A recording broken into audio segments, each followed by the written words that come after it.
আপোনালোকৰ কাৰণে গুৰুত্বপূৰ্ণ ভিডিঅ'লৈ আহিছোঁ।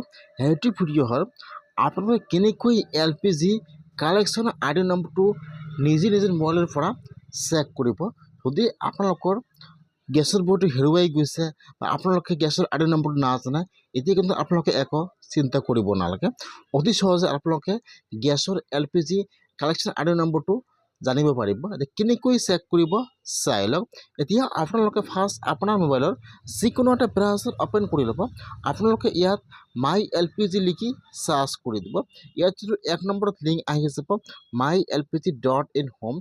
এতিয়া আপোনালোকে সেইটো অপশ্যনৰ ওপৰত ক্লিক কৰিব। এতিয়া কিন্তু আপোনাৰ অফিচিয়েল ৱেবছাইটটো ওপেন হৈ যাব এনেকুৱাকৈ।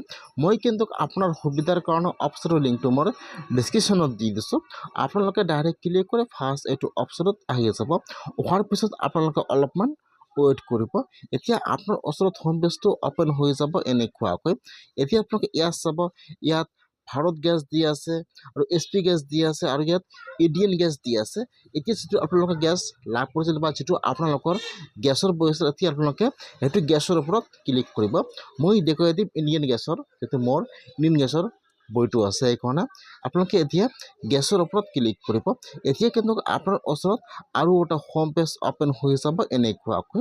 এতিয়া আপোনালোকে অলপমান তলত আহি যাব। যেতিয়া আপোনালোকে অলপমান তলত আহি যাব, ইয়াত ছাৰ্ভিচৰ নামবোৰ আহি যাব এনেকুৱাকৈ।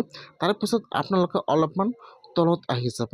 তলত অহাৰ পিছত আপোনালোকে ইয়াত যাব, ইয়াত এটা অপশ্যনৰ নাম দিয়া আছে ফাইণ্ড ইয়ৰ 17 ডিজিট LPG ID।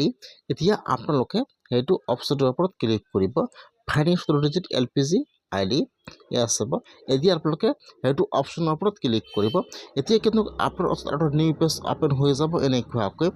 ইয়াত অলৰেডি কুইক চাইজত টিপ মাৰ্ক দি আছে। আপোনালোকে ইয়াত আৰু টিপ মাৰ্ক দিব নালাগে, অলৰেডি টিপ মাৰ্ক দি আছে। ইয়াত চাব দি আছে মোবাইল নম্বৰ।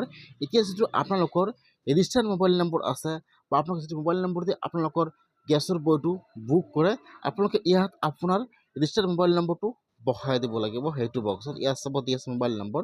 এতিয়া আপোনালোকে ইয়াত আপোনাৰ ৰেজিষ্টাৰ্ড মোবাইল নম্বৰটো বহাই দিব। তাৰপিছত আপোনালোকে এতিয়া অলপমান তলত আহি যাব। ইয়াত আৰু একো বহাই দিব নালাগে। আপোনালোকে ইয়াত খালি এইটো বক্সত টিপ মাৰ্ক দি দিব I am not a robot। এতিয়া আপোনালোকে বক্সত টিপ মাৰ্ক দিব। এতিয়া আপোনালোকে প্ৰচেছৰ ওপৰত ক্লিক কৰিব।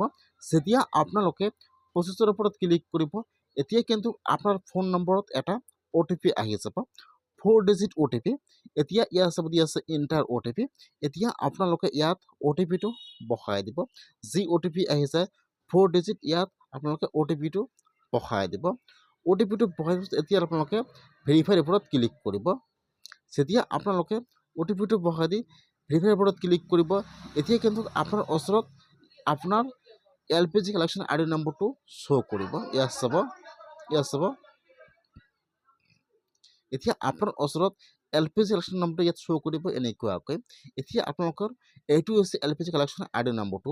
যদি বৰ্তমান সকলোৰে LPG ID নম্বৰৰ প্ৰয়োজন হৈ গৈছে, বহুতৰে বৈ হেৰুৱাই গৈছে বা নাজানে মোৰ গেছৰ বৈ আছে নাই, আপোনালোকে এনেকুৱাকৈ আপোনালোকৰ LPG ID নম্বৰটো চেক কৰক আৰু নম্বৰটো ছেভ কৰি ৰাখি দিয়ক। এইটোৱে হৈছে আপোনালোকৰ LPG কালেকশ্যন ID নম্বৰ। আপোনালোকে এনেকুৱাকৈ আপোনাৰ ID নম্বৰটো চেক কৰক। এইটো হৈছে ইণ্ডিয়ান গেছৰ। ভাৰতত কেনেকৈ বিক্ৰী কৰিব লাগিব নেক্সট ভিডিঅ' আহি আছে। আপোনালোকে ইণ্ডিয়ান গেছৰ এনেকুৱাকৈ LPG ID নম্বৰটো ওলাই ল'ব পাৰিব অতি সহজে।